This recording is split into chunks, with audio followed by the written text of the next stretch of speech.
দেখতে পাচ্ছিলেন কিনা মায়ের মন্দির একদম চূড়া পর্যন্ত উঠে গেছে।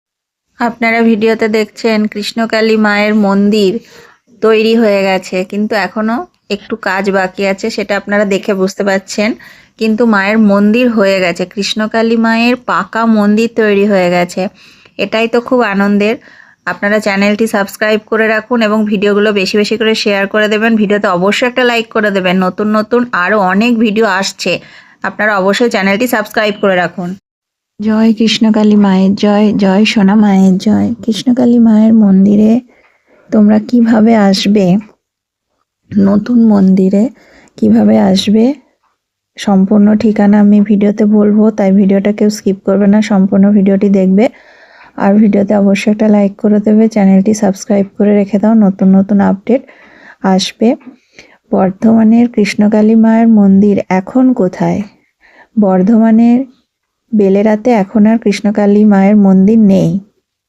মায়ের মন্দির এখন নতুন হয়েছে গুসকরা, ওরগ্রাম, কাঁঠালডাঙ্গা। কাঁঠালডাঙ্গায় মায়ের মন্দির তৈরি হয়েছে। আর এই গুসকরার দিকে যেতে ওই বোলপুর শান্তিনিকেতন ওই দিকে যাওয়ার পথে পড়ে।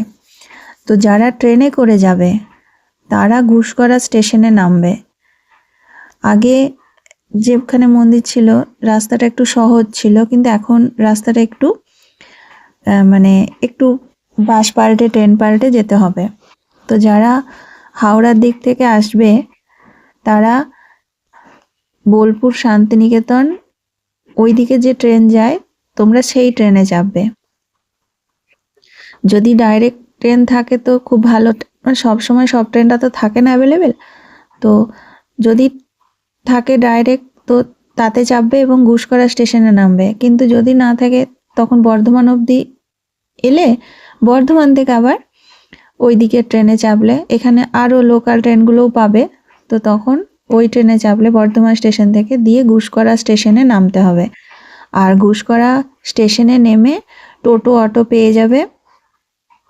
টোটো অটোর ভাড়া এখন নতুন, এখন তো মানে আগে যেমন এখানে প্রচুর ভক্ত আসা যাওয়া করতো, এখানে তখন টোটো ভাড়া ছিল 20-30 টাকা। আমি বর্ধমানের কথা বলছি। এখন কিন্তু গুসকরা থেকে স্টেশনে থেকে টোটো করে যেতে যে যেমন 25-30 এরকম, অনেকে 50 টাকাও নেয়। তো এখন তো মানে কম লোক চলাচল করছে, যখন মন্দির খুলে যাবে, যখন ভক্ত নিয়মিত আসা যাওয়া করবে তখন টোটো ভাড়াটা একটু কম হবে। তো গুসকরা স্টেশন থেকে টোটো অথবা অটো মানে টোটো অটোকে বলতে হবে যে কাঁঠালডাঙ্গা কৃষ্ণকালী মায়ের মন্দির যাব। কৃষ্ণকালী মায়ের মন্দির কিন্তু তৈরি হয়েছে কাঁঠালডাঙ্গায়। তো কাঁঠালডাঙ্গা যদি সেটা বুঝতে না পারে বলবে ওরগ্রাম ফরেস্টের কাছে কাঁঠালডাঙ্গা, ওরগ্রাম ফরেস্টের কাছে কাঁঠালডাঙ্গা কৃষ্ণকালী মায়ের মন্দির যাব। তোমাকে মন্দিরের কাছে নিয়ে চলে আসবে টোটো। আর যারা বাসে করে আসবে তারা শিবদা বাস স্ট্যান্ডে নামতে হবে। Shibda bus stand, Shibda bus stand থেকে টোটো অথবা অটো করে যেতে হবে কৃষ্ণকালী মায়ের মন্দির। তো যারা ট্রেনে করে আসবে তাদেরকে নামতে হবে গুসকরা স্টেশনে, যারা বাসে করে আসবে তাদেরকে নামতে হবে শিবদা বাস স্ট্যান্ডে। শিবদা বাস স্ট্যান্ডে নেমে সেখান থেকে টোটো পেয়ে যাবে।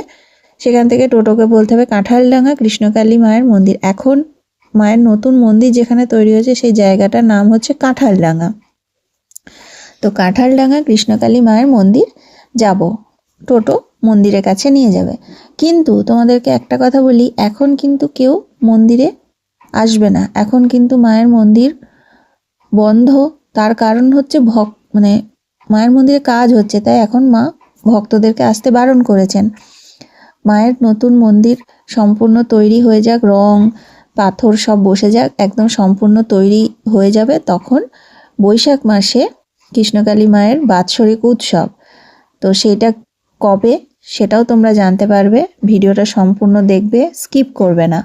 আর এখন কিন্তু মায়ের মন্দিরে কেউ এসো না, জানি যে একবার দূর থেকেই দেখে আসবে এরকম যদি ভেবেও আসো, দেখো মন্দির এখন বন্ধ, এখন মন্দিরে কাজ চলছে, তোমরা আসবে দূর থেকে কিন্তু মন্দিরে ঢুকতে পারবে না, তো মন খারাপ হবে। তাই বলছি যে তোমরা এখন এসো না, মন্দির সম্পূর্ণ তৈরি হয়ে যাওয়ার পর আসবে। আর মায়ের বাৎসরিক উৎসব মঙ্গলা মা সবাইকে জানিয়ে দিয়েছেন বৈশাখ মাসের, আমিও বলছি তোমাদেরকে, বৈশাখ মাসের 1, 2, 3 কৃষ্ণকালী মায়ের বাৎসরিক উৎসব। তো তখন মঙ্গলা মা সবাইকে আমন্ত্রণ জানিয়েছেন, তো তখন অবশ্যই আসবে। কৃষ্ণকালী মায়ের মন্দিরে যারা বাসে করে যাবে, এই আসানসোল দুর্গাপুর ওই দিক থেকে যারা আসবে, তারা কিভাবে আসবে, তারা পানাগড় বাস স্ট্যান্ড পর্যন্ত চলে আসবে, পানাগড় স্টেশন। সেখান থেকে তোমরা পানাগড় বাস স্ট্যান্ডে যাবে, পানাগড় থেকে যে বাসগুলো ওই দিকে ছাড়ে বোলপুরের দিকে যায়, তোমরা সেইখানে মানে ওই বাসে চাপবে। সেটাও করতে পারো। আর একটা করতে পারো, বাসে করে এলে শিবদা বাস স্ট্যান্ডে নামতে হবে, আর ট্রেনে করে এলে গুসকরা স্টেশনে নামতে হবে। আর এখন ওই জায়গাটা নতুন, তো আস্তে আস্তে যখন যাওয়া আসা শুরু হবে তখন ঠিকানাটা আরও ভালোভাবে মানে মুখস্থ হয়ে যাবে। কিন্তু এখন নতুন, আগে যেখানে মায়ের মন্দির ছিল সেই ঠিকানাটা আমাদের কাছে এখন মুখস্থ হয়ে গেছে, কিন্তু যদিও সেখানে মন্দির আর নেই, কিন্তু নতুন জায়গা, তো নতুন জায়গায় ঠিকানাটা আস্তে আস্তে আরও সহজ হয়ে যাবে, কিন্তু এখন নতুন। তো এটুকুই আমি তোমাদের সাথে শেয়ার করলাম যে বাসে করে এলে শিবদা বাস স্ট্যান্ডে নামতে হবে, আর ট্রেনে করে এলে গুসকরা স্টেশনে নামতে হবে। আর একটা কথা বলি, যারা 4 চাকা নিয়ে আসবে তারা ওরগ্রাম ভিতর দিয়ে, মানে ওরগ্রামের ভিতর দিয়েও কৃষ্ণকালী মায়ের মন্দির যাওয়া যায়, সেখানে অনেক বসতি আছে, পাড়া, সে পাড়ার ভিতর দিয়ে যাওয়া যায়। তোমরা সেটা করবে না, তোমরা ওই শিবদা বাস স্ট্যান্ডে, মানে বাস স্ট্যান্ডের পাশে যে রাস্তা, সেই মানে ওই রাস্তাটা দিয়ে কাঁঠালডাঙ্গা কৃষ্ণকালী মায়ের মন্দিরে যাবে। ওর গ্রামের পাড়ার ভিতর দিয়ে 4 চাকা নিয়ে যাবে না, তাতে কিন্তু অসুবিধা হতে পারে। কিন্তু তোমরা শিবদা বাস স্ট্যান্ডের মানে বাস স্ট্যান্ডের পাশ দিয়ে যে রাস্তা যাচ্ছে সেইখান দিয়ে তোমরা কৃষ্ণকালী মায়ের মন্দির যাবে। তো তোমাদের যদি আপডেট পাওয়ার জন্য বসে আছেন যে কখন মঙ্গলা মা বলবে যে কৃষ্ণকালী মায়ের মন্দির কবে উদ্বোধন হবে। ভিডিওটি ভালো লাগলে ভিডিওতে একটি লাইক করবে, আর চ্যানেলটি সাবস্ক্রাইব করে সাথে থাকো। নতুন নতুন আপডেট মানে যা যা আসবে আমি তোমাদের সাথে শেয়ার করব, এবং ভিডিওগুলো একটা করে লাইক করে দিও। নতুন নতুন আপডেট আসবে কৃষ্ণকালী মায়ের মন্দিরের ঠিকানা নিয়ে, আরও ভিডিও আসবে। তোমাদের যদি তোমরা যদি বুঝতে না পারো কমেন্ট করবে, আমি আবারও বলবো ঠিকানাটা, তো তোমরা কিন্তু অবশ্যই কমেন্ট করবে যদি তোমাদের অসুবিধা হয়, তোমরা যদি বুঝতে না পারো। আর আগামী দিনে কিন্তু নতুন নতুন আরও অনেক ভিডিও আসবে, তার জন্য তোমাদেরকে কিন্তু চ্যানেলটি সাবস্ক্রাইব করে রাখো, আর ভিডিওগুলো একটু বেশি বেশি করে শেয়ার করে দাও, আর ভিডিওতে অবশ্যই একটা লাইক করে দাও। তো ঠিক আছে, ভিডিওটা সম্পূর্ণ দেখো, এবং পরবর্তীতেও কিন্তু নতুন একটা আপডেট নিয়ে ভিডিও আসছে।